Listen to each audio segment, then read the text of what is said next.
Hello friends, नमस्कार, जय जगन्नाथ। चलतु देखा आज प्रथम रोसई टिप्स। कॉफी पाई गोटे चामच साहाय्य को क्रमागत भाव 5 मिनिट पर्यंत फेंटंतु जे पर्यंत यार कलर हालुका बादामी एवं यह क्रीम भली मोटा न होइछि। एहा परे उपरु गरम क्षीर ढाली रेस्टोरेंट भली फेण वाला कॉफी प्रस्तुत होइजिबो। 2 जदि आपण कॉफी रे एक भिन्न ओडिया स्वाद चाहुछंती तेबे क्षीर फुटिबा समय रे सेथिरे छोट खंडे गुजराती किंबा सामान्य दालचीनी गुंड निहाती मिसांतु।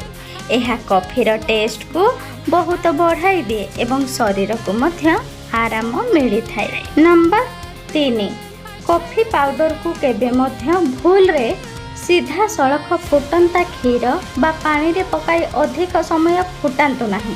एहा द्वारा कॉफी पिता लगे एवं एहार असल बास्ना नष्ट हो जाए।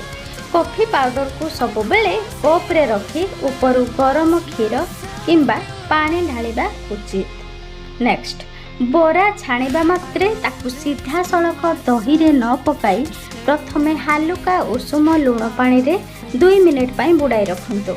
एहा परे हालुका चिपुड़ी मसला दही पानी रे पकांतु। एहा द्वारा बोरा सॉफ्ट हेबो एवं भीतर को दही भल भाबे पसिबो। नेक्स्ट, ओटा बा मैदा चकटिबा बेले सेथिरे सामान्य सुजी अल्प चीनी एवं उषुम तेल मिसाई चकटंतु। एहा द्वारा पूरी अधिक समय पाई फुली रहिबो एवं कलर मध्य भल आसीबो। एमिति नुआ नुआ रोसई टिप्स विषय रे अधिक जानिबा पाई हमर चैनल को प्लीज सब्सक्राइब करी आम सहित जोड़ी होई रहंतु। एबे देखिबा परवर्ती टिप्स। जे कोनोसी ओडिया जलखिया तथा उपमा, चूड़ा संतुला, घुगुनी किंबा आलू तरकारी प्रस्तुत कला बेले हाथ तैयारी भजा जीरा लंका गुंड शेष रे ऊपर पकांतु। एहा स्वाद को संपूर्ण बदलाई दे थाए। नेक्स्ट, जति संभव डालमा, बेसर किंबा माछ झोल पाई माटी हांडी पात्र किंबा लुहा कड़ाई व्यवहार करंतु।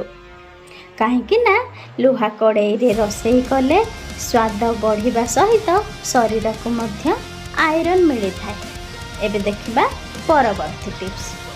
पनीपरिबा को सब बेले काटिबा पूर्वरु धोई दियंतु। काटिबा परे धोइले सेथिरे थिबा जल द्रवणीय विटामिन सब नष्ट हो जाए।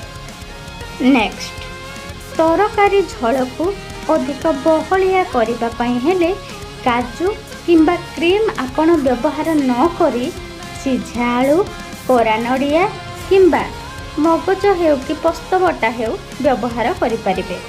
एहा कोलेस्ट्रॉल बढ़ाए नाही एवं खाइबा को मध्य अधिक स्वादिष्ट लगी थाए।